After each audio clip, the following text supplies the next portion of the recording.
ఓం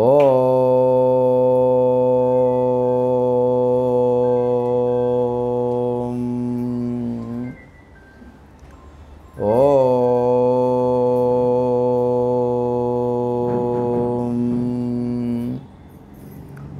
ఓం శ్రీ సత్యానందయోగీంద్రమరుణాచలవాసినః మౌనీంద్ర రమణ పాదాబ్జభృంగం వందే తమన్వహం అరుణశైలగతాశ్రమవాసినం పరమహంసమనంజనమచ్యుతం కరుణయా దదతం వ్యవహారితాం సతతమాత్మని సంస్థితమక్షరే వ్యాసాయ విష్ణురూపాయ వ్యాసరూపాయ విష్ణవే నమో వై బ్రహ్మనిధయే వాసిష్ఠాయ నమో నమః నారాయణం నమస్కృత్య నరం చైవ నరోత్తమం దేవీం సరస్వతీం వ్యాసం తతో జయముదీరయేత్. కృష్ణాయ వాసుదేవాయ హరయే పరమాత్మనే ప్రణతః క్లేశనాశాయ గోవిందాయ నమో నమః. కృష్ణం కమలపత్రాక్షం పుణ్యశ్రవణకీర్తనం వాసుదేవం జగద్యోనిం నౌమి నారాయణం హరిం.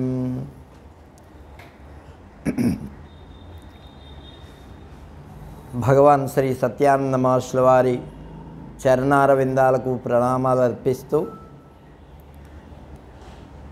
ప్రతి సంవత్సరం వలె ఈ సంవత్సరం కూడా శ్రావణ మాస కార్యక్రమం ముంబై భగవాన్ శ్రీ సత్యానంద మహర్షి భక్త మండలిలో జరుపుకుంటూ ఉన్నాము. సాయంకాలం పూట మనం ప్రవచనం ఈసారి విష్ణు పురాణం మీద ప్రసంగాలు జరుగుతాయి. పురాణాలు మనకు చాలా ఉన్నాయి. 18 పురాణాలు వ్యాస భగవానుడు రచించాడు. ఉపపురాణాలు కూడా ఉన్నాయి 18. ఆయన భారతం రాశాడు, వేదాలను విభజించాడు.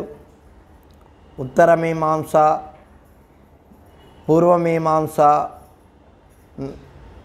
మొదలైనటువంటి నిరుక్తి, ఛందస్సు మొదలైనటువంటి గ్రంథాలను కూడా రచించాడు. తర్కము, మీమాంస వాటన్నింటినీ రాసిన పురాణాలు రాయకుండా ఉండలేకపోయాడు. పురాణము అంటే పురానవం, అది పాతదే అయినా కొత్తగా ఉంటుందంట. అది జిలేబీ వేడివేడిగా కరకల్లాడుతూ ఉంటే ఇవాళ తింటాం, రేపు కూడా అలాగే తయారు చేసుకొని తినాలనిపిస్తుంది కదా. ఇవి కూడా అంతే పురాణాలు. ఇవాళ విన్నా మళ్ళీ రేపు కూడా అట్లా చాలా అవి అంగాలు ఉంటాయి. ఏమంటే పూర్వకాలంలో గురుకులంలో 14 రకాలైనటువంటి విద్యలు అభ్యసించేవాళ్ళు. కుల విద్యలైతే 64 కళలు. కృష్ణ పరమాత్మ సాందీపని మహర్షి దగ్గర 64 కళల్ని 64 రోజుల్లో నేర్చుకున్నాడు. మనం ఒక కళను నేర్చుకోవాలంటే మనకు 24 సంవత్సరాలు కావాలి. ఒక ఎంబీబీఎస్ వాడు చదవాలంటే 24 సంవత్సరాలు కావాలి. దాంట్లో మళ్ళీ స్పెషలైజ్ చేయాలంటే మళ్ళీ 2 ఏళ్ళో 3 ఏళ్ళో అది కావాలి. కాబట్టి అట్లా కాకుండా కృష్ణుడికి ఆయన ఆల్రెడీ ఏమనుకున్నాడంటే ఆయనకు తెలియని విషయం కాదు, కాకపోతే గురువు లేకుండా మనం అన్నీ చేస్తే అందరూ ఈ మార్గంలోనే ప్రవర్తిస్తారు అనేటటువంటి భావనతో కృష్ణ పరమాత్మ గురువు దగ్గర అభ్యసించాడు. ఇప్పుడు అందుకే ఆయన జన్మ మనందరికీ ధర్మాన్ని బోధించడం కోసం వచ్చింది కదా. యద్యదా చరతి శ్రేష్ఠ తత్తదేవే తరోజన సయత్ ప్రమాణం కురుతే తదను ఈ లోకస్తదను వర్తతే. ఈ లోకమంతా కూడా నేను ఏ మార్గంలో నడిస్తే ఆ మార్గంలో నడుస్తుంది. కాబట్టి నేను కూడా ఆదర్శప్రాయంగా ఉండాలి కదా అని గురువుగారి దగ్గరికి వెళ్ళి విద్యలు నేర్చుకొని మరి గురువు దక్షిణ ఇచ్చి ఆయన జీవితాన్ని సాఫల్యం చేసుకున్నాడు. అట్లాగే 14 అంగాలు ఉండేవి పూర్వం. వేదాశ్చత్వారో మీమాంసా న్యాయ విస్తర పురాణం ధర్మశాస్త్రంచ విద్యా హేతాశ్చతుర్దశ. 14 విద్యలు: శిక్ష, వ్యాకరణము, ఛందస్సు, నిరుక్తము, జ్యోతిషము, కల్పము. ఇవి వేదానికి 6 అంగాలు. ఏమిటి? ఋగ్వేదము, సామవేదము, యజుర్వేదము, అథర్వణ వేదము అనేటటువంటివి 4 వేదాలు. మీమాంస, న్యాయము, పురాణము, ధర్మశాస్త్రము అనేవి ఈ 4. కాబట్టి మొత్తం కలిపి 14 విద్యలు గురువు దగ్గర పూర్వం కాలంలో నేర్చుకునేవాళ్ళు. 25 సంవత్సరాలు చిన్నప్పటి నుంచి 25 సంవత్సరాల వరకు గురువు దగ్గర ఉండి మరి నేర్చుకునేవాళ్ళు. మరి ఆ విధంగా నేర్చుకొని వాడు గృహస్థుడైతే వాడి యొక్క జీవితము ధర్మ మార్గంలో నడుస్తుంది. ఆ ధర్మ మార్గాన్ని విడిచి నువ్వు ఎంత చేసినా, అందుకే మానవుడికి శిక్షణ చాలా అవసరం. ఇవన్నీ తెలుసుకొని వాడు తన జీవితాన్ని గడుపుకోవాలన్నమాట. కాబట్టి ఇతిహాసము, పురాణము ఇవన్నీ కూడా తెలుసుకోవాల్సినటువంటివి ఉన్నాయి. ఈ ఇతిహాసాలన్నీ కూడా, పురాణాలన్నీ కూడా మనకు నైతికమైనటువంటి నీతులను చెప్తాయి. నైతికం అంటే నిత్యము మన జీవితంలో ఎలా నడుచుకోవాలో ఆ విషయాలు చెప్తాయి. ఇప్పుడు ఆ పూర్వకాలంలో ఉండేటటువంటి వాళ్ళు ఎలా నడిచారు, మరి మన జీవితంలో కూడా మనం ఎలా నడుచుకోవాలి, ఇటువంటి సంఘటనలు వచ్చాయి, ఆ సంఘటనల్లో మనం ఎలా నడుచుకోవాలి, అటువంటి కష్టాల నుంచి మనం ఎలా బయటపడాలి అనేటటువంటిది ప్రధానమైనటువంటి విషయం. దాంట్లో మనం నేర్చుకోవాల్సినటువంటివి చాలా ఉంటాయి. అది ఇప్పుడు అగ్నిమాపక కేంద్రం ఉన్నదనుకోండి, అది ప్రమాదమే. ఎక్కడన్నా అగ్గి తగిలిందనుకో పెద్ద పెద్ద ప్రమాదం. ఇంకా ఇటువంటి సిటీల్లో అయితే పెద్ద పెద్ద బిల్డింగులు ఉంటాయి, పెద్ద పెద్ద ప్రమాదాలు జరుగుతాయి. జరిగినప్పుడు ఆ ప్రమాదాల్లోంచి ఎట్లా ఇతరులను బయటపడేయాలా, తనకు తాను ఎట్లా రక్షించుకోవాలా అనేటటువంటి నేర్పరితనాన్ని నేర్పుతారు కదా. అందుకోసమే కదా అది పెట్టారు. అట్లాగే మన ఈ సంసార జీవితంలో మనం ఈ సంసారంలో ఉంటూ, ఈ ప్రపంచంలో ఉంటూ, మనం ఈ ప్రపంచంలో ఎట్లా తగులుకోకుండా ఉండాలి, ఎట్లా సుఖజీవనం గడపాలి అనేటటువంటి విషయాలు తెలపడం కోసమే ఈ పురాణాలు. కాబట్టి ఇటువంటి పురాణాల ద్వారా మన యొక్క జీవితాన్ని సక్రమమైనటువంటి మార్గంలో నడుపుకోవడానికి అవకాశం ఉంటుంది. కాబట్టి ఈ పురాణము చాలా పురాతనమైనటువంటిది. అందుకని అయినప్పటికీ కొత్తగా, ఇప్పుడు ఒకరోజు వడలు తిన్నాం అనుకోండి, దాని రుచి మనకు ఆ రుచి ఉంటుంది ఎక్కడ, మన బుర్రలో ఉంటుంది. అవునా?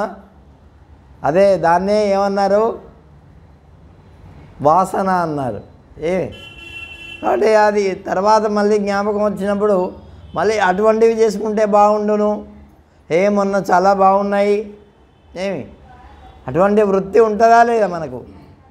అట్లాగే ఈ శాస్త్రాలు కూడా ఎప్పుడో రాసినటువంటివి అయినా కూడా మళ్ళీ నీకు కొత్తదనాన్ని ఇస్తూ ఉంటాయి. అయితే ఈ పురాణాలు 18 ప్రధానమైనటువంటివి పురాణాలు. ఏమిటి? మద్వయం భద్వయం చైవ భ్రత్రయం వచతుష్టయం అనాపలింగ కూష్మాని పురాణాని విబుద్బుధాః అని చెప్పారు. అంటే మాతో వచ్చేటటువంటివి 2 అంట,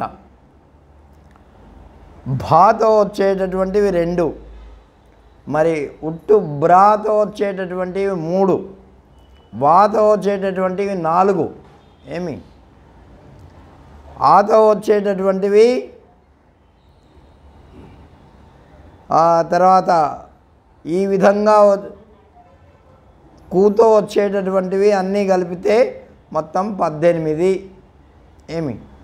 ఆ పురాణాలు ఏమిటంటే బ్రాహ్మం, పద్మం, వైష్ణవం, వాయవీయం, తథైవ చ భాగవతం, నారదీయం, మార్కండేయం చ కీర్తితం, ఆగ్నేయం భవిష్యం చ బ్రహ్మ వైవర్తలింగతే, వారాహం చ తథాస్మాన్ స్కాందం, వామనం కూర్మ సంజ్ఞకం, మాత్స్యం చ గారుడం, తద్వద్ బ్రహ్మాండాఖ్యమితి 3 అని పెద్దవాళ్ళు చెప్పినారు.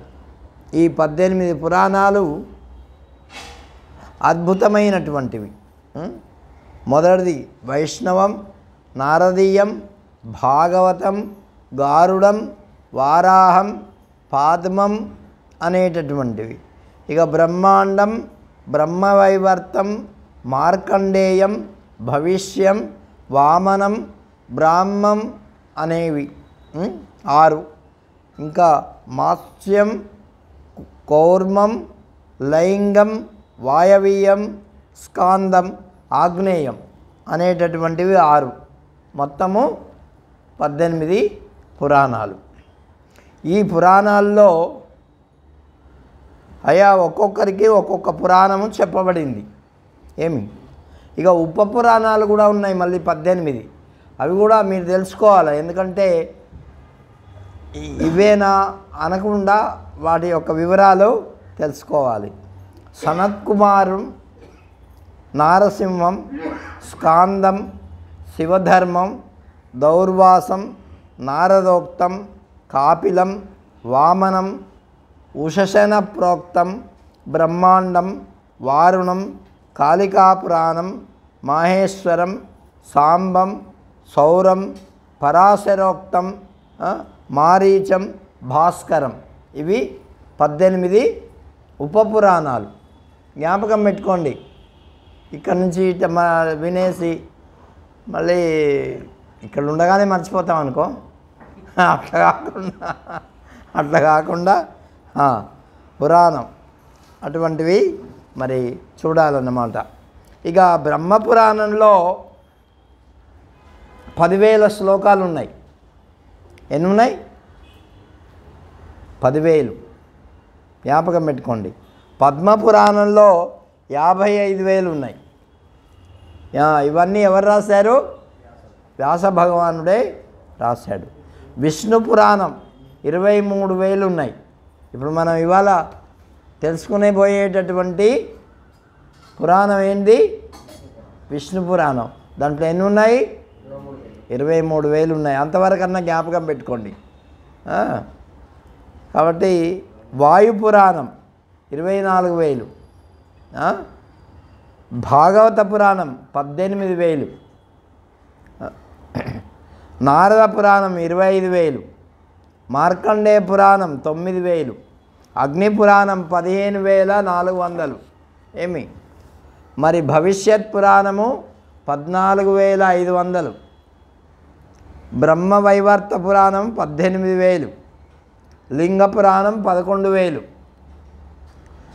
వరాహ పురాణం 24,000, స్కంద పురాణం 81,100,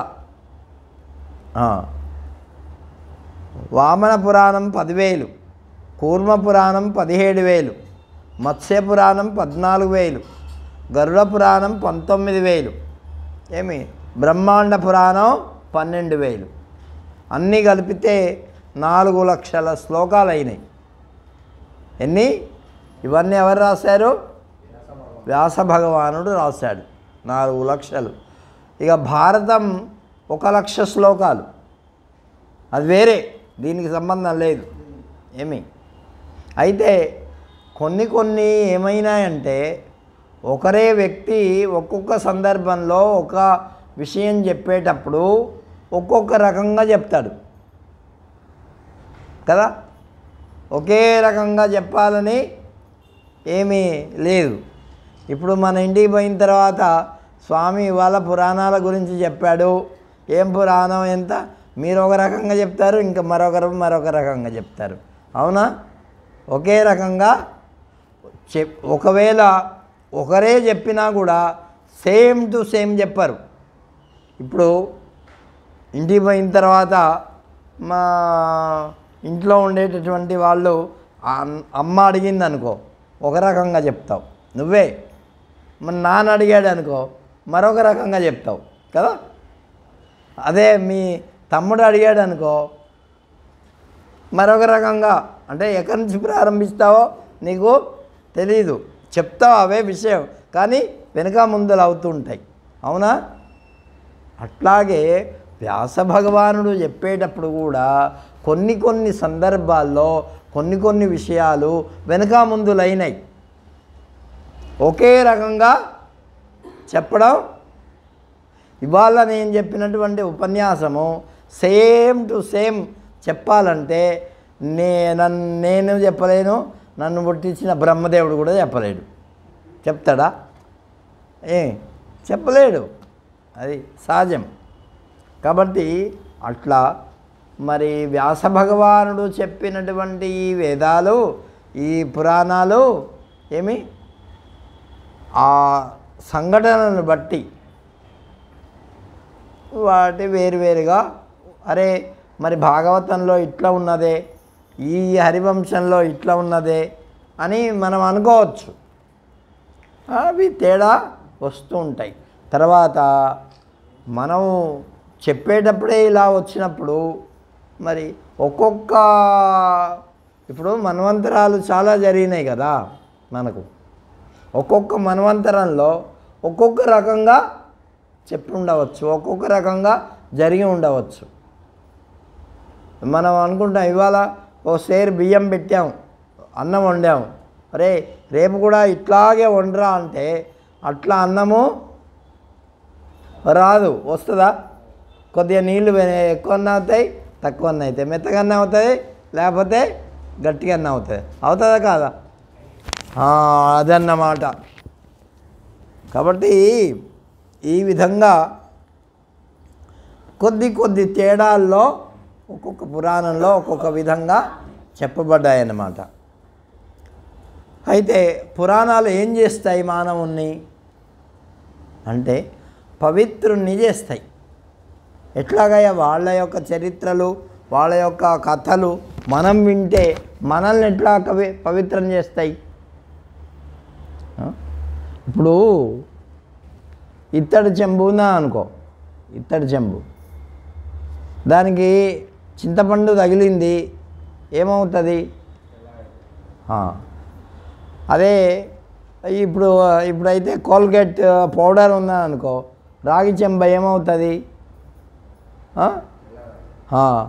అదే మన ఇది వెండి పాత్రలు ఏమవుతాయి?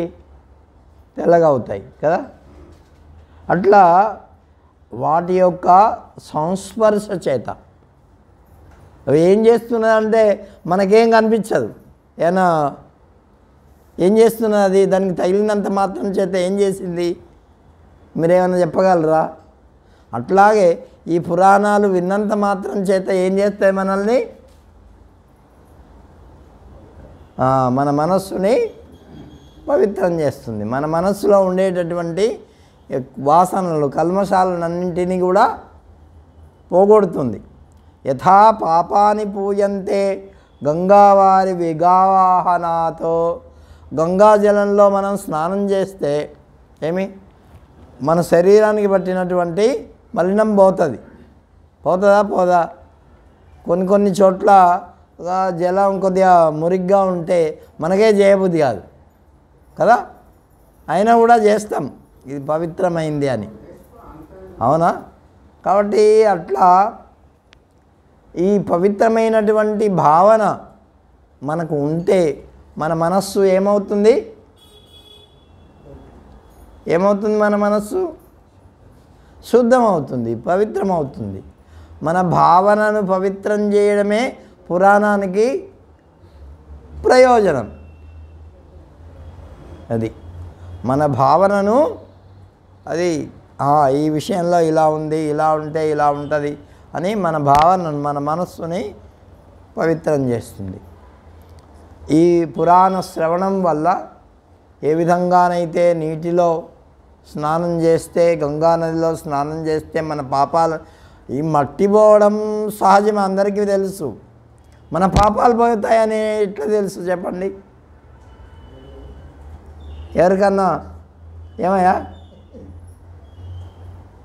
ఎప్పుడన్నా చూసినావు పాపాలు పోతూ ఉంటే? నువ్వు చేసిన పాపాలన్నీ గంగానదిలో స్నానం చేస్తే మనమేం చూడం, కానీ మన భావన ఏం చేస్తుంది? అది మనల్ని పవిత్రం చేస్తుంది కదా, అవునా కాదా?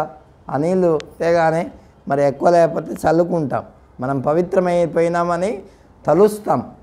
మన భావనారూపమైనటువంటి పవిత్రత మనకు వస్తుంది. దురాచారుడైనటువంటి పురుషుడు కూడా ఈ పురాణాలను వింటే వాడు పవిత్రుడైపోతాడు. ఈ లోకంలో పవిత్రుడవుతాడు, పరలోకంలో కూడా పవిత్రుడవుతాడు అని మన పెద్దవాళ్ళు సుఖానికి దగ్గర అవుతాడు. మరి అవి విన్న తర్వాత మనం ఏం చేయాలయ్యా అంటే మన ఆచరణలో పెట్టాలి. ఏం పెట్టాలి? నిత్య జీవితంలో మన నడవడికలో దాన్ని కొద్దిగానైనా ఆచరణలో పెడితే మనం పవిత్రమవుతాం. దురాచారోహి పురుషో నేహముత్ర నందతి. కాబట్టి దురాచార పురుషుడు ఆచరణ లేకుండా ఉంటే వాడు కూడా పవిత్రుడు కాడు. దురాచారుడు అయినప్పటికీ మంచి వాటిలో ఆచరణ పెడితే వాడు ఏమవుతాడు? మంచివాడు అవుతాడు. భగవద్గీతలో కూడా 9వ అధ్యాయంలో ఏం చెప్పాడు భగవంతుడు? ఎంత పాపాత్ముడైనా సరే నన్ను తలిస్తే వాడు పుణ్యాత్ముడవుతాడయ్యా. స్త్రియో వైశ్యాస్తదా శూద్ర తేపియాంతి పరాంగతిం అని చెప్పాడు. కాబట్టి ఆచారహీనుడైనటువంటి వాడు అంటే అనుష్ఠానంలో పెట్టనటువంటి వాడు ఎప్పుడు కూడా ఎన్ని విన్నంత వరకే. మరి ఎప్పుడైతే కొద్దిగానైనా తన జీవితంలో పెడతాడో, ఏంటి ఆచరణలో పెడతాడో, అప్పుడు వాడు కొద్దిగానన్నా చేస్తాడు కదా.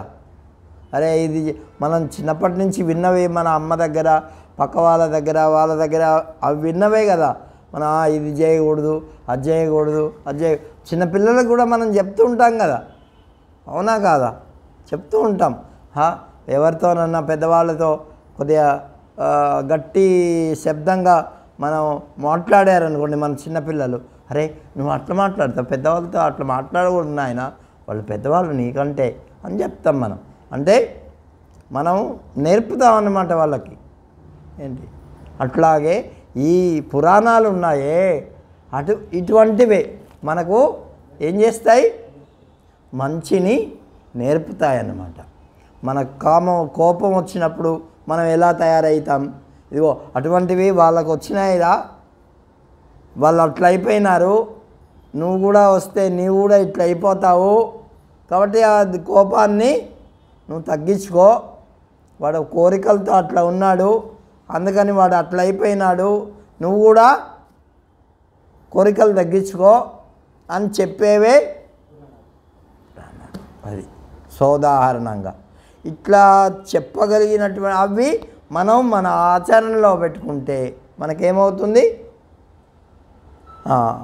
మనం పునీతులం అవుతాం.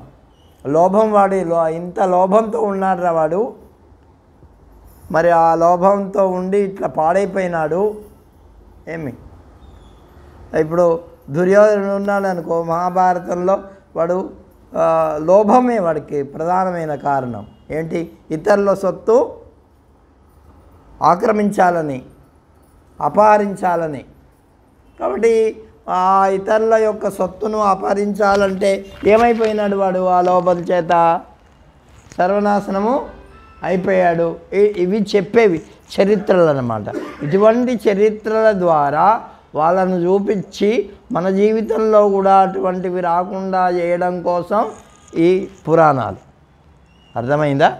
కాబట్టి ఇటువంటి పురాణాలను మనం వింటే మన జీవితంలో కూడా అట్లా మార్పు రావడానికి అవకాశం ఉంటుంది. మరి ఇటువంటి పురాణాలు అద్భుతమైనటువంటి వాటిల్లో ఎన్ని చెప్పారంటే, దీంట్లో కేవలం మన జీవితానికి సరిపడే అంతే కాదు, పారమార్థికంగా సరిపోయేటువంటి విషయాలు కూడా చెప్పినారు.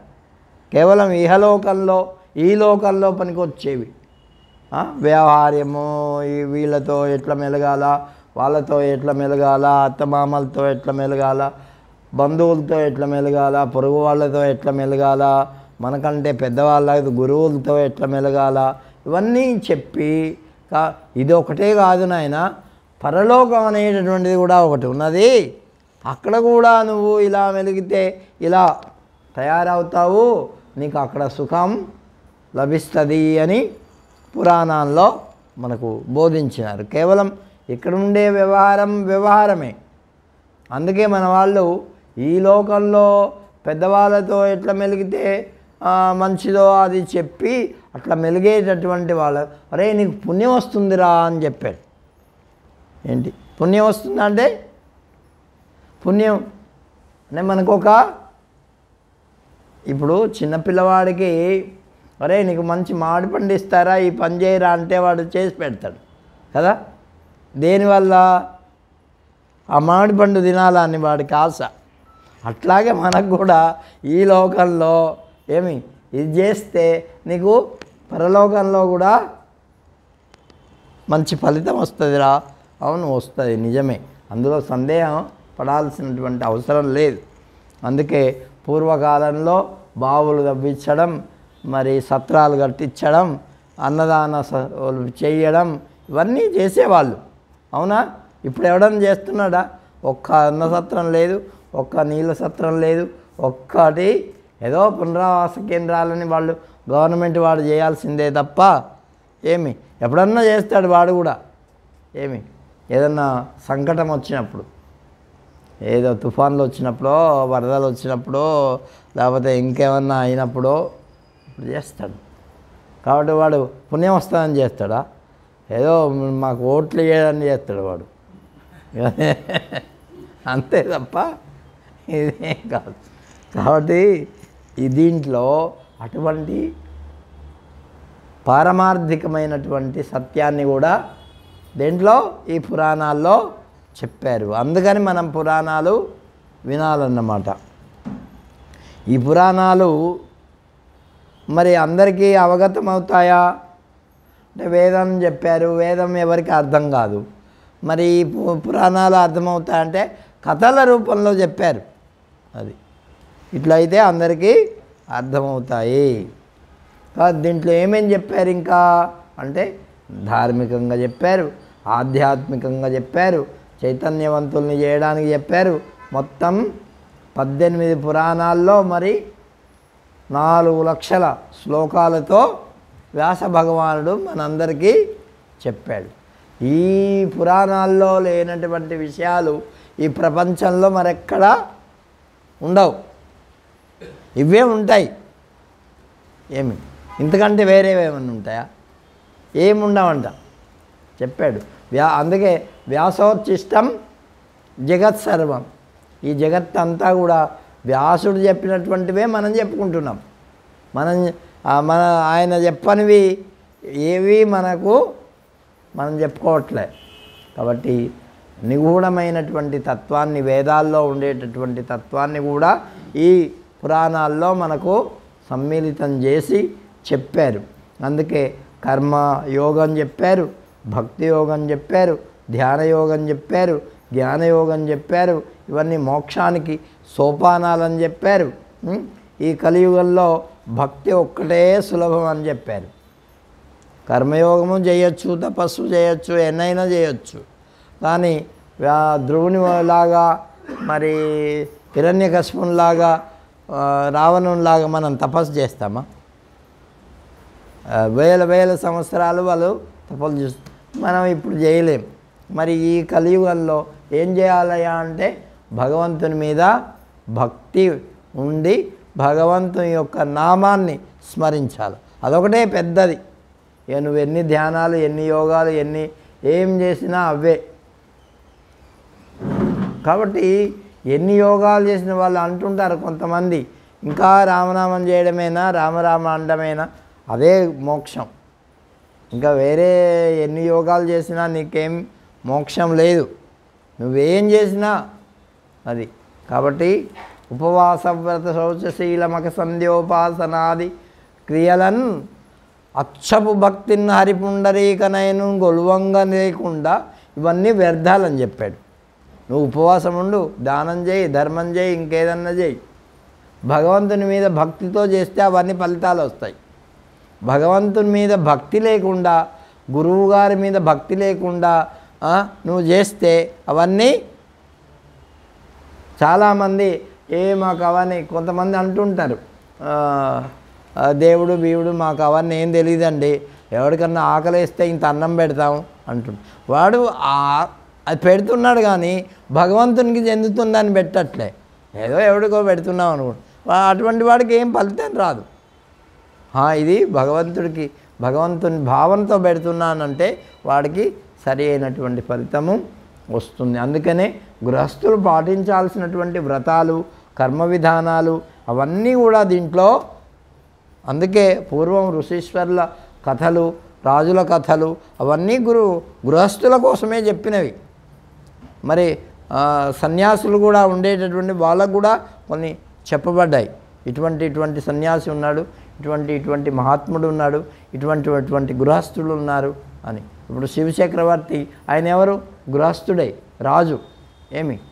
రంతిదేవుడు ఎవరు? శివచక్రవర్తి, ఆయన కూడా గృహస్థుడై.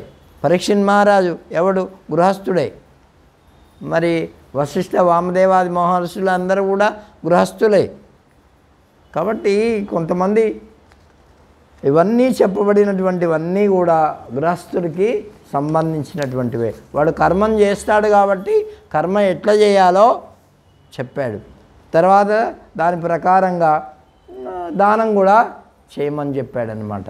కాబట్టి ఈ 18 పురాణాలు ఏవైతే ఉన్నాయో వాటిల్లో ఏమేం విషయం చెప్పబడింది, మీరు అనుకోవచ్చు ఇన్ని పురాణాల్లో ఏమేం చెప్పాడయా, మరి మన విష్ణు పురాణంలో ఏం చెప్పాడు అంటే విష్ణు పురాణం మనం తెలుసుకుంటాం ఏమి, కానీ టూకీగా ఒక్కొక్క పురాణంలో ఈ విషయం చెప్పబడింది అనేటటువంటి విషయాన్ని కూడా మనం తెలుసుకోవాలి. అంటే టూకీగా ఈ బ్రహ్మపురాణంలో ఏం మొట్టమొదటి పురాణం ఏంటి? బ్రహ్మపురాణం. ఇది 10,000 శ్లోకాలతో నిండి ఉందన్నమాట. ఇది ఈ పురాణం శిరస్సు వంటిదని చెప్పాడు. ఏంటి? ఇప్పుడు మానవుడు అన్ని అవయవాలు ఉన్నాయి, శిరస్సు లేకపోతే భగవాన్ల వారు చెప్తూ ఉండేవారు, ఈ తల ఇక్కడికి ఆపేసి మొండెని తీసుకుంటాడు. ఎవడన్నా ఫోటోగ్రాఫర్ ఎవరైనా తీశారు అట్లా ఎవరు తీసుకోరు. అందుకని ఈ శిరస్సు ప్రధానమైనటువంటిది. దీంట్లో ఏమున్నాయంటే చాలా ఆఖ్యానాలు ఉన్నాయి, ఉపాఖ్యానాలు ఉన్నాయి. అంటే ఆఖ్యానం అంటే ఒకరి గురించి చెప్పడం, ఏమి ఉపాఖ్యానం అంటే దానికి అనుబంధంగా మరొకటి చెప్పడం. ఇప్పుడు ప్రధానంగా పరీక్షిత్ మహారాజు ఉన్నాడు అనుకో, ఆయన గురించి చెప్తున్నారు, బాగానే ఉంది. ఆయనకు సంబంధించి ఎవరి విషయమన్నా జనమేజయుడు గురించి ఇట్లా చెప్పారనుకో, అది ఉపాఖ్యానమైంది. ఏమి ఇప్పుడు నా గురించి చెప్తామంటే మా గురువు లేకుండా నా గురించి చెప్తారు ఎవరన్నా? ఏమండి? అట్లాగే ఇవన్నీ కూడా ఒకరి గురించి చెప్పేటప్పుడు ఇవన్నీ కూడా వస్తూ ఉంటాయి. కాబట్టి దాంట్లో నైమిషారణ్య వర్ణనం వచ్చింది, ప్రళయ స్వరూపం వచ్చింది, హరిశ్చంద్రుడు మొదలైనటువంటి వాళ్ళ యొక్క చరిత్రలు వచ్చాయి, సప్త ద్వీపాలు ఎట్లుంటాయో అవి వచ్చాయి, పార్వతీ స్వయంవరం వచ్చింది, సాగర స్నాన విధి అంటే సముద్రంలో ఎట్లా స్నానం చేయాలా ఆ విషయం చెప్పబడ్డది, గోదావరి పవిత్రత వచ్చింది, క్షీరసాగర మదనం వచ్చింది, దధీచి మహర్షి ఆయన ఏంటి తన వెన్నెముకనే ఇచ్చేశాడు దేవతల కోసం, అది దానం చేయడం అది ఆయనది వచ్చింది, వరాహాది అవతారాలు వచ్చినాయి. ఇవన్నీ ఈ బ్రహ్మపురాణంలో చెప్పబడ్డాయి. ఏమి ఇక ఈ భారతదేశం కూడా కోసం కూడా చెప్పబడింది. ఈ భారతావని, దండకారణ్యం, గంగా నదుల ప్రాశస్త్యం మొదలైనటువంటివన్నీ కూడా ఈ బ్రహ్మపురాణంలో వివరించారు. నీతిని ధర్మాన్ని బోధించేటటువంటి కథలు అనేక ఉన్నాయి. కండు మహర్షి కథ ఉంది. ఏమి అతని తపస్సు ఉంది, అతనికి భంగం చేసినటువంటి దేవతలు ఉన్నారు, వాళ్ళ కథలు ఉన్నాయి. మరి ప్రమ్లోచ అనేటటువంటి ఆమె దేవతల అప్సరస. కండు మహర్షి ఆయన అంత తపస్సు చేస్తుంటే ఈమె వచ్చింది ఆయన దగ్గరికి. ఏమి వచ్చి ఆయన తపస్సును భంగం చేయాలనుకున్నది. చేస్తే 900 సంవత్సరాలు ఆమె ప్రయత్నం చేసిందంట ఆ మహర్షి దగ్గర. ఏమి ఇటువంటి కథలు అంటే నీ పట్టుదల ఎంత గొప్పగా ఉన్నా ఇటువంటి ఆటంకాలు వస్తాయి. ఆ ఆటంకాల్లో కూడా నువ్వు ఇంకా అంతకంటే గొప్పగా పట్టుదలతో ఉండాలని యొక్క సంకల్పంలో నీ ప్రయత్నంలో అని చెప్పడం కోసం చూడండి అది అట్లా. కాబట్టి చివరికి ఏం చెప్పారంటే పూరి జగన్నాథం గురించి చెప్పారు, మరి పురుషోత్తమ క్షేత్రం గురించి చెప్పారు. ఇప్పుడు పూరి ఉంది కదా మన పూరి, ఆ పూరి గురించి కూడా చెప్పారు. తర్వాత కార్తవీర్యార్జుని కథలు వచ్చినాయి, దత్తాత్రేయుని గురించి చెప్పబడ్డాయి, సహస్రబాహులు కలిగినటువంటి అతని గురించి కూడా చెప్పాయి, రావణాదు రాక్షసులను జయించడం గురించి కూడా చెప్పినాయి. ఇట్లా ఆయన బ్రహ్మపురాణంలో ఇవన్నీ కూడా చెప్పి ఇది ఎంత పవిత్రమైందంటే అంతా కూడా హరిమయమే కాబట్టి హరికథలే. కాబట్టి ఆ హరిని గురించి విన్నటువంటి వాళ్లకు వైకుంఠం వస్తుందయా ఈ బ్రహ్మపురాణం వింటే అని చెప్పినారు. కాబట్టి ఈ పద్మపురాణం ఆ తర్వాత వచ్చేది ఏంటి? రెండవది పద్మపురాణం. పద్మపురాణంలో కూడా అది హృదయం లాంటిదంట. ఎలాంటిది? హృదయం లాంటిది. సృష్టి ప్రక్రియ, మరి బ్రహ్మదేవుడు ఉద్భవించడం, ఆయన నాభికమలం నుంచి విష్ణుమూర్తి ఉద్భవించడం, ఈ సమస్త జగత్తంతా సృష్టింపబడ్డం మొదలైనటువంటివి చెప్పబడ్డాయి. దాంట్లో 55,000 శ్లోకాలు, ఎన్ని 55,000 శ్లోకాలు చెప్పారు. ఈ సృష్టిఖండం, భూఖండం, స్వర్గఖండం, పాతాళఖండం, ఉత్తరఖండం, మొత్తం ఈ 5 ఖండాలు దీంట్లో విభజింపబడ్డాయి. ఏమి కాబట్టి కాల పరిణామము, క్షీరసాగర మదనము, దక్షయాగ ధ్వంసము, చంద్రవంశము, వామనావతారము, తారకాసుర వధ, నృసింహావతారము, సదాచారం, ఇటువంటి విషయాలన్నీ కూడా పద్మపురాణంలో చెప్పబడ్డాయి. ఇక దాంట్లోనే మన శరీర వర్ణన, నీ శరీరం ఎట్లా ఉంటుంది, ఏమిటి, ఈ శరీరంలో ఏమేమి ఉన్నాయి, ఇవన్నీ కూడా చెప్పబడ్డాయి. ఆత్మస్వరూపం కూడా చెప్పబడింది. ఆత్మ ఎక్కడ ఉంటుంది, ఏమిటి, దాంట్లో విషయాలన్నీ. విష్ణు భక్తి మహిమ ఎలా ఉంటుందో చెప్పబడ్డాయి. కార్తీక మాసం యొక్క ప్రాశస్త్యం ఈ దీంట్లోనే చెప్పబడింది పద్మపురాణంలో. దీపావళి మహాత్మ్యం కూడా దీంట్లో చెప్పబడింది. పూజా విధానాలు చెప్పబడ్డాయి. యుగ ధర్మాలు చెప్పబడ్డాయి. అంటే మీకు టూకీగా చెప్తున్నా ఏ పురాణంలో ఏమేమి ఉన్నాయనేటటువంటివి తెలుసుకోవాలి. ఇవి ఫలాని దాంట్లో ఫలాని ఉందయా అని. కాబట్టి ఈ విషయాలన్నీ దీంట్లో చెప్పబడ్డాయి. వీటన్నిటికీ మూలమైనటువంటి వాడు ఎవడంటే శ్రీహరియే. కాబట్టి ఆయనను గురించే చెప్తున్నాయి ఇవన్నీ. దాంట్లో ఆ సదాచారాలు, ఆచరించాల్సినటువంటి విషయాలు అన్నీ చెప్తూ ఆయన తల్లిదండ్రుల యొక్క విశిష్టత కూడా ఈ పురాణంలో, పద్మపురాణంలో ఉన్నది. వాళ్ళ వల్లనే ఈ లోకమంతా వచ్చింది, మన శరీరం వచ్చింది. ఆ శరీరం వల్ల మనం వాళ్ళకి ఏం చేయాలా అని చెప్పారు. మాతరం పితరం తస్మాత్ సర్వ యత్నేన పూజయేత్. దాంట్లో చెప్పినటువంటి భావం ఏంటయ్యా అంటే పద్మపురాణంలో తల్లిదండ్రులను, గురువుని అన్ని విధాలా ప్రయత్నం చేసి వాళ్ళని సేవించాలా, ఇది సారాంశం. కాబట్టి అందుకే వేదంలో ఏం చెప్పారు, మాతృదేవో భవ, పితృదేవో భవ, ఆచార్య దేవో భవ, అతిథి దేవో భవ అని చెప్పారు కదా. వాటికే ఇవన్నీ కూడా ఉపాఖ్యానాలు చెప్పాయి. అంటే వేదానికి ఇవి ప్రతిబింబాలన్నమాట. ఇంకా ఉసిరికాయ పవిత్రత కూడా ఈ పద్మపురాణంలో చెప్పబడింది. అట్లే తులసి యొక్క ప్రాశస్త్యం కూడా ఈ పురాణంలో చెప్పబడింది. అందుకే మనం ఒక్కొక్క దాంట్లోంచి ఒక్కొక్కటి తీసుకొని, ఇప్పుడు కార్తీక మాసం వచ్చింది, ఉసిరి చెట్టు కింద తినాలా, ఏమి ఒక గృహస్థులు ఇళ్లల్లో ఉండి సంపాదించి పనిచేసి విసిగిపోయి అరే ఇంకా ఎంతసేపు చేస్తామని అనకుండా ఒక్కొక్కసారి ఇలా కూడా వెళ్తే ఆ చెట్ల కింద మంచి గాలి పీల్చుకొని ఇంత దీన్ని వాడు సంపాదించింది అట్లా పొదే వాయాలి పోయినట్టు ఉంటుంది అని మన వాళ్ళు ఇవన్నీ పెట్టారు. అర్థమైందా? ఉసిరి చెట్టు ప్రాశస్త్యం పెట్టారు. నిజమే, ఉసిరి చెట్టు తింటే దాని మీద వచ్చినటువంటి ఆక్సిజను వాడి యొక్క ఇది వాడికి ఆరోగ్యం వస్తుంది. ఒక రోజంతా అక్కడ ఉన్నాడు అనుకో ఆరోగ్యం కలుగుతుంది.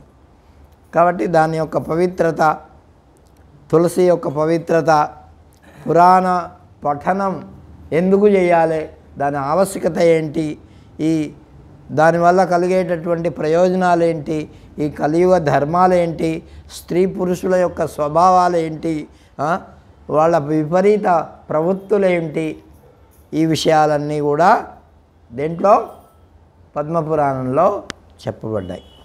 ఈ కలియుగంలో అన్నిటికంటే మనుషుడు భక్తితో భగవంతుణ్ణి ధ్యానించడమే, మరి ఆయన నామాన్ని చేయడమే పాపాల నుంచి విముక్తుడవుతాడని చెప్పారు. కాబట్టి ఈ విధంగా రెండు విధాల ఈ ఇహలోకంలో పరలోకంలో కూడా పనికొచ్చేటటువంటివి ఈ పద్మపురాణాన్ని చదివేవాళ్ళు, వినేవాళ్ళు అందరికీ కూడా వాళ్ళు కోరిన కోరికలు తీర్తాయట, శ్రేయపతి అనుగ్రహిస్తాట, వాళ్ళకు సిద్ధి కలుగుతుందట. దాని ఫలితం చెప్పారు. ఆ తర్వాత మనం వినబోయేటటువంటి విష్ణు పురాణం మూడవది ఇది. పోయినసారి శివపురాణం విన్నాం మనం కదా. విష్ణు పురాణంలో ఏం చెప్తున్నారంటే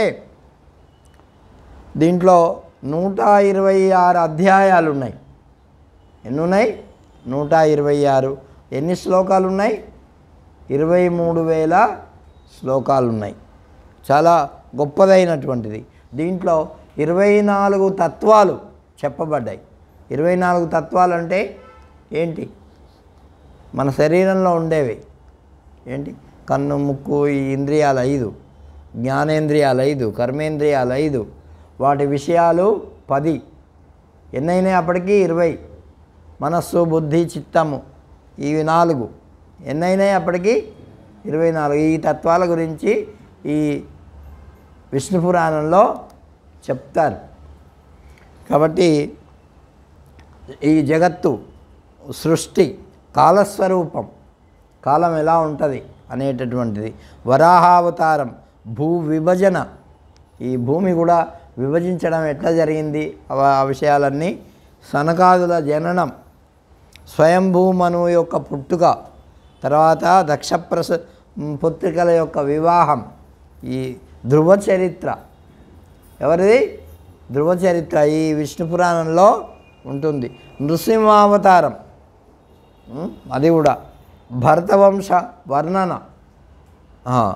తర్వాత జడభరతోపాఖ్యానం భాగవతంలో ఉంది, కొద్దిగా ఉంది, దీంట్లో కొద్దిగా విస్తారంగా ఉంటుందన్నమాట. ఈ విధి ఇత్యాది అంశాలన్నీ కూడా ఈ విష్ణు పురాణంలో ఉన్నాయి. ఇక బ్రహ్మజ్ఞాన ప్రాశస్త్యం, వేద విభాగం, బ్రహ్మచర్యాది ఆశ్రమాలు ఏంటి, దేవాసురుల యుద్ధం, సగరవంశం యొక్క వర్ణన, కృష్ణావతారం, కలి లక్షణాలు, నామ సంకీర్తన ప్రభావం మొదలైనటువంటివి ఈ పురాణంలో ఉన్నాయి.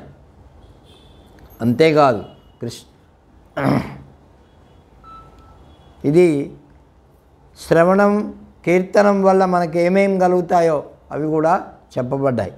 అంతేకాదు ఈ వైష్ణవులకు చాలా ఇష్టమైనటువంటి గ్రంథము అని చెప్తూ ఉంటారు. తర్వాత ఈ గ్రంథంలో, ఈ పురాణంలో శరణాగతి యొక్క ప్రాశస్త్యం చెప్పబడింది. మన భగవద్గీతలో కూడా లాస్ట్లో సర్వధర్మాన్ పరిత్యజ్య మామేకం శరణం వ్రజ అహం త్వా సర్వపాపేభ్యో మోక్షయిష్యామి మా శుచః అని చెప్పాడు కదా. ఇవన్నీ ఏం పట్టించుకోకయా, ఏంటి నువ్వు కేవలం నన్ను శరణు పొందు చాలు. మనం ఎక్కడన్నా పెద్దవాళ్ళు ఉన్నారనుకో, ఈ వీళ్ళ దగ్గరికి పోవాలి, వాళ్ళ దగ్గర పోవాలి, వీళ్ళందరి దగ్గరికి పోతే అప్పుడు నీ పని అవుతుందా అని చెప్తే మనం ఏం చెప్తాం? వీళ్ళందరూ వద్దయా, తిన్నగా ఆయన దగ్గరికి పో, అన్ని పనులు అయిపోతాయి చెప్తామా లేదా? అవునా? అట్లాగే కేవలం భగవంతుని దగ్గరికి పోయామనుకో అన్ని పనులు అయిపోతాయి అన్నమాట. కాబట్టి శ్రవణం, కీర్తనం మొదలైనటువంటి భక్తి యోగానికి ప్రాధాన్యత ఇవ్వబడింది. అవిద్యా మోహితాత్మానః పురుషా భిన్నదర్శినః వదంతి భేదం పశ్యంతి చావయోరంతరం హరా. అది ఏం చెప్తున్నాడంటే దేవతల్లో భిన్నత్వం చూడకూడదంట. ఏమిటి? విష్ణువు యందు కానీ, మరి హరుని యందు కానీ, హరిహరులు అభిన్నమైనటువంటి వాళ్ళు ఏమి. కాబట్టి అవిద్యా మోహితాత్మానః ఏం చెప్తున్నాడు? అవిద్య అంటే అజ్ఞానం, అజ్ఞానం చేత మోహితాత్మానః అంటే మోహింపబడినటువంటి, మోహం పొందినటువంటి బుద్ధి చేత వాళ్ళు ఇద్దరు అనుకుంటారట. కానీ ఎవరైతే పశ్యంతి భేదం, భేదాన్ని ఎవరైతే చూస్తారో వాళ్ళు సరిగ్గా జ్ఞానం కలిగినటువంటి వాళ్ళు కాదు. ఇప్పుడు ఎట్లాగా అంటే మనం ఒక ఉదాహరణ తెలుసుకోవచ్చు. ఈ ఫ్యాన్లో, తర్వాత లైట్లో, ఈ మైకులో ఉన్నదేంది? కానీ మనకు అట్లా అనిపిస్తుందా? ఈ పైనుంచి చూస్తే దీంట్లో ఇది పలుకుతున్నది, అది వెలుతురిస్తున్నది, అది గాలిస్తున్నది. ఈ మూడు ఒకటి ఎట్లయినాయి? కాబట్టి ఈ జ్ఞానం కొద్దిగా విచారణ ద్వారా మనకి తెలుస్తుంది. అట్లా ఈ భేద దృష్టి ఈ లోకంలో పంది కుక్క ఎలుక నలుక ఇవన్నీ ఒకటే అంటే మీరేమంటారు? ఒకటి కాదు కదా. కానీ అవన్నీ ఎక్కడి నుంచి వచ్చినాయి? పంచభూతాల నుంచే వచ్చినాయి. ఇప్పుడు వేప చెట్టు, మామిడి చెట్టు, ఊడి చెట్టు, ఇంకా ఏవేవో చెట్లు ఉన్నాయి కదా, అవన్నీ ఎక్కడి నుంచి వచ్చినాయి? అన్నీ భూమిలోంచే వచ్చినాయి. కానీ నేనేమంటాను, అవన్నీ మట్టి అంట. మీరు ఒప్పుకుంటారా? ఒప్పుకోము. ఇదే అజ్ఞానం అన్నమాట. దీంట్లో అంతర్నిహితమైనటువంటి పరమాత్మతత్వం ఏదైతే ఉన్నదో అది ఒకటి. అట్లాగే ఈ మైకు, లైటు, పంక మొదలైన వాటిల్లో అంతర్నిహితంగా ఉండేటటువంటిది చైతన్యం ఏమిటి? ఒకటే. కానీ అవి చేసేటటువంటి పనులు ఉపాధిని బట్టి వేరే వేరే పనులు ఉంటాయి. ఇప్పుడు తేలున్నది, పాము ఉన్నది, కుక్క ఉన్నది, నక్క ఉన్నది, ఇంకేవో ఉన్నాయి. అవన్నీ వాటి వాటి స్వభావాన్ని బట్టి అవి దోమ ఉన్నది, ఈగ ఉన్నది, ఎలుక ఉన్నది, ఇవన్నీ వాటి వాటి స్వభావం, ఆ శరీర ధర్మాన్ని బట్టి అవి చేస్తుంటాయి కదా. ఇప్పుడు ఎలుకను తీసుకొచ్చి నువ్వు కన్నం వేయకే ఏమి కుట్టు అంటే కొడుతుందా? దోమలాగా ఉండమంటే ఉంటుందా? ఉండదు. దాని స్వభావం అది. అంటే దీన్ని ఏమంటారంటే ఈ ఉపాధి భేదము అంటారు. ఉపాధి, ఈ శరీరాన్ని భేదం. అట్లాగే మనుషులు కూడా అందరూ ఒకటి కాదు సుమా. మీరు అందరూ అనుకుంటారేమో ఈ మనుషులు అందరూ ఒకటే అని. ఒకటా? నీ స్వభావం వేరు, నా స్వభావం వేరు, నీ మనసు వేరు, నా మనసు వేరు. ఏంటి, నాకైతే ఐస్ క్రీమ్ అంటే ఇష్టం, నీకంటే పాయసం అంటే ఇష్టం, నీకంటే వడలు అంటే ఇష్టం, మరొకరికి ఇంకేదో అంటే ఇష్టం.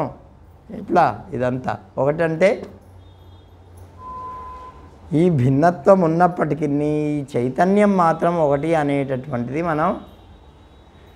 కాబట్టి యో నరః పఠతే భక్త్యా యః శృణోతి సాదరం తావుభౌ విష్ణులోకం హి వ్రజేతాం భుక్తభోగకౌ. ఈ విష్ణు పురాణం వింటేనట వాళ్ళు ఏమవుతారు? భక్తితో వింటే వాళ్ళు విష్ణులోకానికి పోతారట. మీ అందరికీ పోవాలని ఉందా లేదా? ఎక్కడికి పోవాలని ఉంది? విష్ణులోకం పోతారా, లేకపోతే యమలోకం పోతారా? కాబట్టి అట్లా ఏంటి అటువంటి స్వభావం, అటువంటి భావన ఉంటే రోజు ఇక్కడికి వచ్చి వినాల. కాబట్టి ఈ తుదకు ఆ విష్ణు సాయుధ్యాన్ని పొందుతారు వాళ్ళు, భోగాలు అనుభవించి ఈ లోకంలో. ఇక 4వది వస్తుంది వాయుపురాణం. ఆ వాయుపురాణము చాలా అద్భుతమైనటువంటిది. 24,000 పురాణం, 24,000 శ్లోకాలు ఉన్నాయట దాంట్లో. ఎన్ని ఉన్నాయి? 24,000 శ్లోకాలు. 11,000 శ్లోకాలు. ఇప్పుడు మనకు లభించేవి మాత్రం 11,000 లభిస్తున్నాయి, 24 దొరకట్లే. కాబట్టి ఇందులో ఒకటి ప్రక్రియాపాదం, అనుషంగపాదం, ఉపోద్ఘాత పాదం, ఉపసంహార పాదం అని 4 పాదాలు ఉన్నాయి. భూగోళ ఖగోళ విషయాలు, బ్రహ్మాండ సృష్టి, యుగధర్మాలు, కైలాస వర్ణన, గంగావతరణ మొదలైనటువంటివి ఈ వాయుపురాణంలో ఉన్నాయి. ఇది శైవ పురాణం అని కూడా అంటుంటారు కొందరు సందర్భానుసారంగా. కానీ వివేక జ్ఞానాలు కావాలంటే తప్పకుండా ఈ పురాణాలు అధ్యయనం చేయాలి. నీకు వెంటనే బ్రహ్మతత్వం అవగతం కాదు. పురాణాలు ముందు చదివి తర్వాత వేదాలు చదివితే నీకు అర్థమవుతుంది. ఆలు రాకుండా నేను కావ్యాలు చదువుతానంటే ఎక్కడన్నా వస్తుందా? కాబట్టి అట్లా. అందుకే నీకు భేద దృష్టి కనిపించినప్పటికీ అభేద దృష్టికి తీసుకొని పోతాయి ఇవన్నీ. యో విద్యాత్ చతురో వేదాన్ సాంగోపనిషదో నరః నచేత్ పురాణం సంవిద్యాన్ నైవచ సాద్విచక్షణ. నీకు విచక్షణ రావాలంటే విచక్షణ అంటే ఇది సత్యము, ఇది అసత్యము, ఇది మంచిది, ఇది చెడ్డది, ఇది చేయదగింది, అది చేయదగింది అనేటటువంటి, ఇది తినదగింది, ఇది తినదగంది, ఇది మాట్లాడదగింది, ఇది మాట్లాడదగంది అనేటటువంటివి తెలియాలంటే ఏం చేయాలి? ఈ పురాణాలు చదవాలి. వేదాలు చదివితే నీకు అవన్నీ రావు. 4 వేదాలు, వేదాంగాలు, ఉపనిషత్తులు చదివినా పురాణం చదివినటువంటి వాడికి విచక్షణ జ్ఞానం రాదు. ఎవరితో ఎప్పుడు ఎట్లా మెలగాల అనేటటువంటి సామాన్య ప్రక్రియ, దీన్నే ఇంగిత జ్ఞానం అంటారు. ఈ ఇంగిత జ్ఞానం రాకపోతే వాడు ఎంత పెద్ద విద్వాంసుడైనా వేస్టే. కాబట్టి ఇటువంటి ఇంగిత జ్ఞానం మనం సంపాదించుకోవాలి. అందుకని ఈ వాయుపురాణంలో యోగానికి అవసరమైనటువంటి ప్రాణాయామాన్ని కూడా చెప్పారు. ఏంటి? వాయుపురాణంలో ఓంకారోపాసన ఎట్లా చేయాలో, ఓంకార ధ్యానం ఎట్లా చేయాలో ఆ విషయం కూడా చెప్పారు. హిరణ్యకం, రమణకం అనేటటువంటివి జంతువులు 10,000 సంవత్సరాలు జీవిస్తాయని చెప్పారు. అక్కడ చెట్లు ఫలాలతో, వస్త్రాలతో, ఆభరణాలతో కూడా ఆశ్చర్యవహంగా ఉంటాయన్నారు. కాబట్టి గయోపాఖ్యానం కూడా ఈ దీంట్లో ఉంది.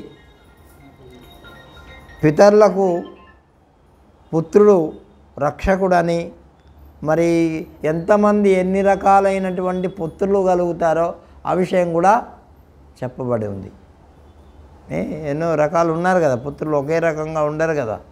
కాబట్టి ధన్యం యశస్యమాయుష్యం పుణ్యం పాప ప్రణాశనం కీర్తనం శ్రవణం చాస్య ధారణం చ విశేషత. ఏంటి? మరి ఈ పురాణాన్ని చదివితే శ్రవణం చేయాల, ధారణ చేయాల, కీర్తి చేయాల, పూర్ణాయువు వస్తుంది, పాపనాశనం కలుగుతుంది అని ఈ వాయుపురాణాన్ని వింటే ఫలశ్రుతి చెప్పారు. కాబట్టి మనకు సమయం అయిపోయింది, ఇంకా తెలుసుకోవాల్సినటువంటివి ఉన్నాయి. మనం ఇప్పుడు 4 పురాణాల గురించే తెలుసుకున్నాం. వరుసగా ఈ 18 పురాణాల గురించి తెలుసుకున్న తర్వాత అప్పుడు విష్ణు పురాణంలోకి ప్రవేశిస్తాం మనం. ఎందుకంటే పురాణాల విషయం తెలియకుండా మనం చెప్పుకున్నాం అనుకో, మనకు సరి అయినటువంటి అవగాహన ఉండదన్నమాట. కాబట్టి రేపు శ్రీమద్ భాగవతం గురించి, విశిష్టత గురించి తెలుసుకుందాం. శ్రీరామ జయ రామ జయ జయ రామ.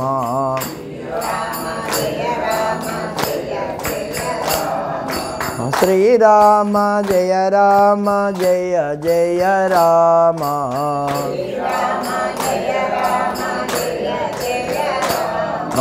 శ్రీరామ జయ రామ జయ జయ రామ.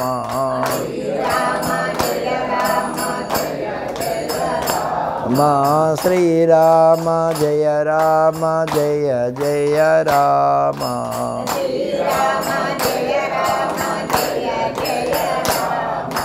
శ్రీరామ జయ రామ జయ జయ రామ.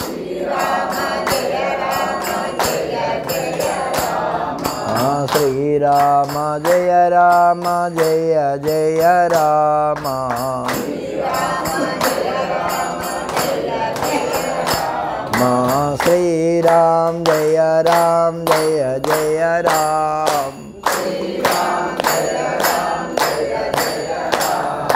శ్రీరామ జయ రామ జయ జయ రామ.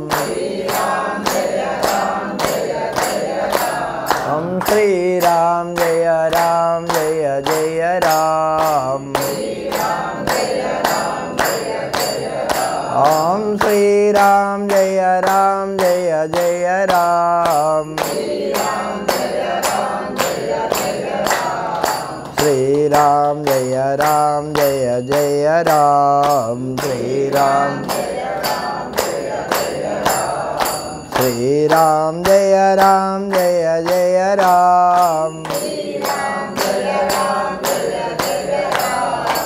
जय राजा रामचंद्र भगवान की, सीता माई की, पवन सुत हनुमान की, गोपाल कृष्ण भगवान की, सद्गुरु सत्य भगवान की। हर नमः पार्वती पतये। करेक्ट గా 7 గంటలకు